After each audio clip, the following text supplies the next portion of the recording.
Tout le monde dit Manchester City va gagner, c'est sûr et certain. Je vous l'ai déjà dit dans une autre vidéo, il n'y a aucun match qui est joué à l'avance, surtout une finale. Alors je mets mes lunettes de comptable avant de mettre les lunettes de coach sportif. Alors 2 secondes, simplement pour vous dire que City, c'est beaucoup d'argent. City, c'est beaucoup d'argent. C'est beaucoup d'argent déjà qui est rentabilisé chaque année. Le chiffre d'affaires de City, c'est un chiffre d'affaires colossal. C'est 731 millions d'euros.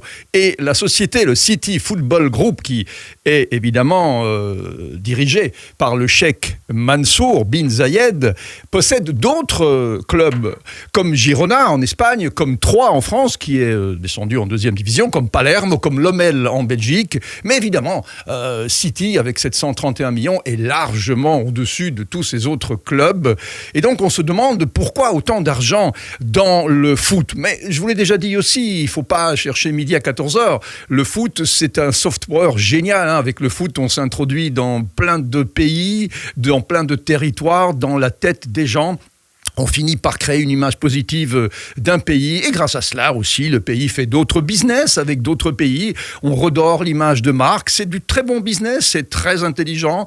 À long terme, je pense que ce sera rentable, même si aujourd'hui, c'est largement déficitaire. Mais par exemple, à New York, ils ont construit un stade, 2500 appartements, une école, un hôpital et tout cela est valorisé déjà à des milliards de dollars. Alors évidemment, les pertes sont énormes, mais les retours d'investissement à moyen et long terme sont certainement très importants. Donc, ceux qui mettent l'argent dans le foot ne sont pas tous fous. Il n'y a pas une gestion toujours calamiteuse comme à Paris et on ne s'occupe pas de sportifs. En tout cas, du côté de City, on a bien fait la différence et ça marche. La preuve, Guardiola et City cette année, c'est certainement la plus belle équipe qu'on ait vue depuis des années en Europe. Alors, est-ce pour ça que City va remporter la Champions League à Istanbul ? Si on veut être logique, oui. Mais déjà, il y a 2 ans, ils auraient dû battre Chelsea. Chelsea n'était pas donné favorite du tout et Chelsea a pourtant gagné. Donc, City, on peut le battre. Et c'est ce que se dit certainement l'Inter. Mais l'Inter, on en reparlera dans une autre vidéo. Parce que sinon, vous allez dire, oui, mais mon frère, tu es manifestement quelqu'un qui supporte pas City, tu n'aimes pas cette équipe. Si, j'aime beaucoup Manchester City.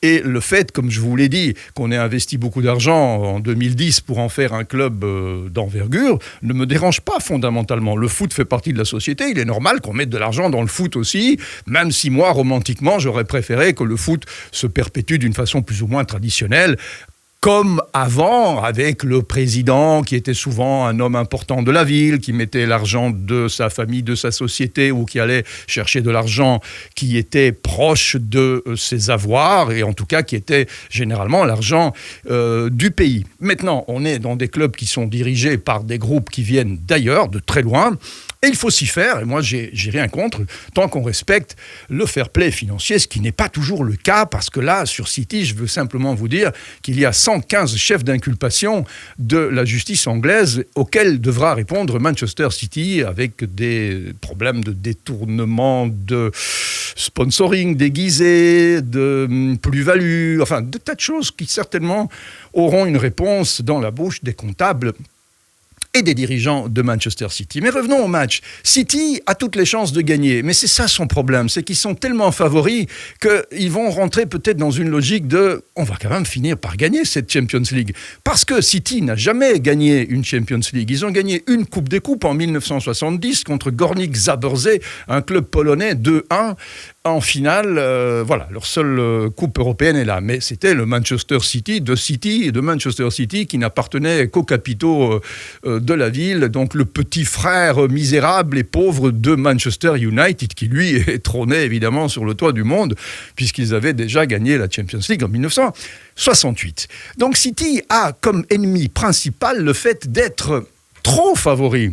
trop favori, d'avoir la cote des pronostics tellement haute que même les bookmakers la donnent à, je sais pas moi, je crois que c'est 1,40, donc ça veut dire vous mettez de l'argent, vous allez en gagner très peu. Mais si vous mettez de l'argent sur l'Inter, ils sont donnés, je crois, à 1 contre 7 ou 1 contre 8, ce qui est énorme comme différence pour une finale. Parce que même si sur le papier, on se dit c'est 50-50, les bookmakers, eux, ils ont un autre papier. Hein. City, c'est une équipe phénoménale. Ederson au goal, c'est quelqu'un qui est...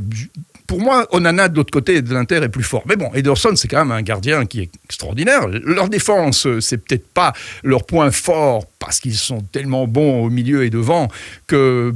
En fin de compte, voilà, on passe un petit peu sous silence Ruben, Dia. Il y a, au milieu, par contre, il y a une invention extraordinaire. C'est que Stones, qui était le central, a fini par aller jouer devant. Ça, c'est la dernière trouvaille de Guardiola, qui a envoyé un de ses centraux dans le milieu de terrain. Donc il se rajoute dans le milieu de terrain, ce qui crée une supériorité numérique qui a enfoncé d'ailleurs le Real dans la demi-finale. C'était vraiment un des pièges dans lequel Ancelotti est tombé. C'est que le milieu de City a littéralement bouffé le milieu vieillissant, peut-être, et fatigué ce soir-là, de Madrid.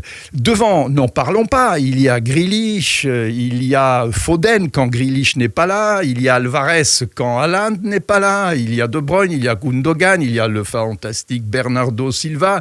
Tout ça, c'est du très, très lourd. Ça joue comme sur du papier à musique. Ils se trouvent comme ils veulent. Ils pressent très, très, très haut. Ils créent une telle vitesse, et je vous l'ai déjà dit dans une autre vidéo, je veux dire, si on leur laisse mettre leur jeu en place, c'est une machine infernale qui broie tout sur son passage. C'est peut-être ça la faiblesse, c'est qu'ils vont tellement presser haut l'équipe adverse qu'ils peuvent se faire prendre dans la profondeur avec une équipe qui est capable de lancer sur les pistons, sur les flancs, des attaquants très rapides, comme le sont Lautaro Martinez et Lukaku, qui revient très en forme. Donc le problème de City, probablement, c'est qu'ils sont lisibles. Guardiola a créé un jeu fantastique, un jeu qu'il a depuis longtemps mis au point, la possession de Barcelone, ce tiki-taka, comme on l'appelait, qui est parfaitement rodé. On garde la balle, on est capable de la garder 60-70%, 80% du temps, même à certains moments contre Madrid.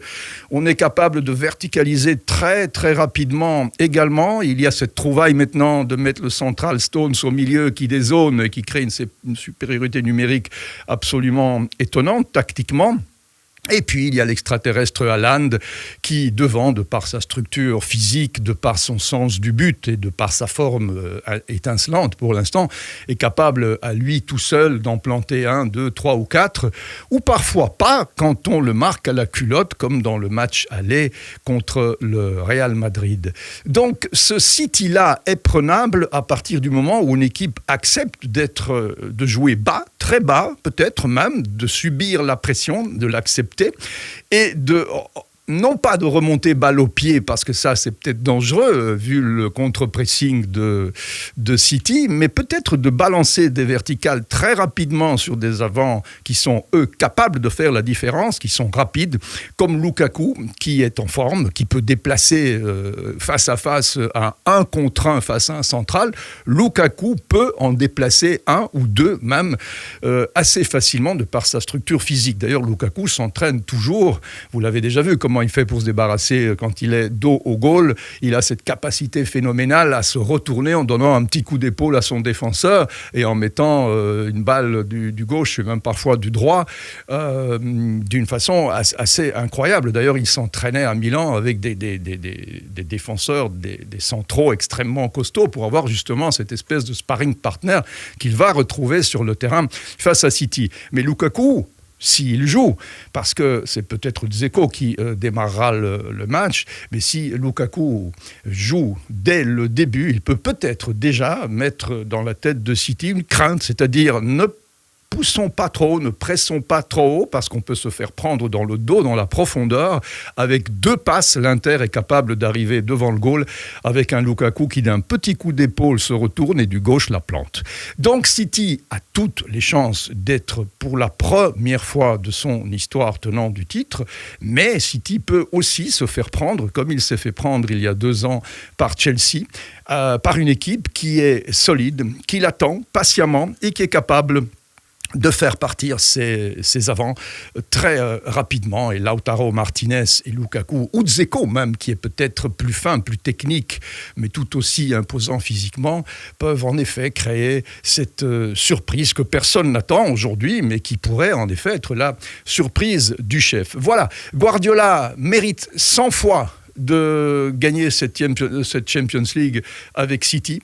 City serait la seule équipe dans le 21e siècle avec Chelsea à inscrire son nom au palmarès de la Coupe aux grandes oreilles, parce que il n'y a que Chelsea qui a réussi au XXIe siècle à rajouter son nom. Sinon, c'est toujours les mêmes équipes qui l'ont gagné, que ce soit le Real, que ce soit Barcelone, que ce soit Milan, que ce soit le Bayern.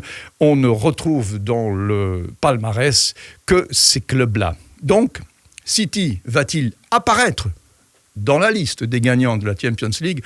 On va le savoir. Moi, je vous le dis, je ne suis ni supporter de City, ni supporter de l'Inter. Mes frères, mes sœurs, mes cousins, mes cousines, abonnez-vous à la chaîne si vous nous regardez sur YouTube. Et si vous nous regardez sur d'autres réseaux sociaux, merci d'être si nombreux. Faites-nous vos commentaires, j'y réponds, j'essaye en tout cas, toujours avec courtoisie. Et puis on se retrouve très très vite. La prochaine vidéo, je vais vous parler des finales de l'Inter que j'ai toutes vues et des chances que l'Inter a aussi de remporter cette Champions League à Istanbul. À très vite, ciao.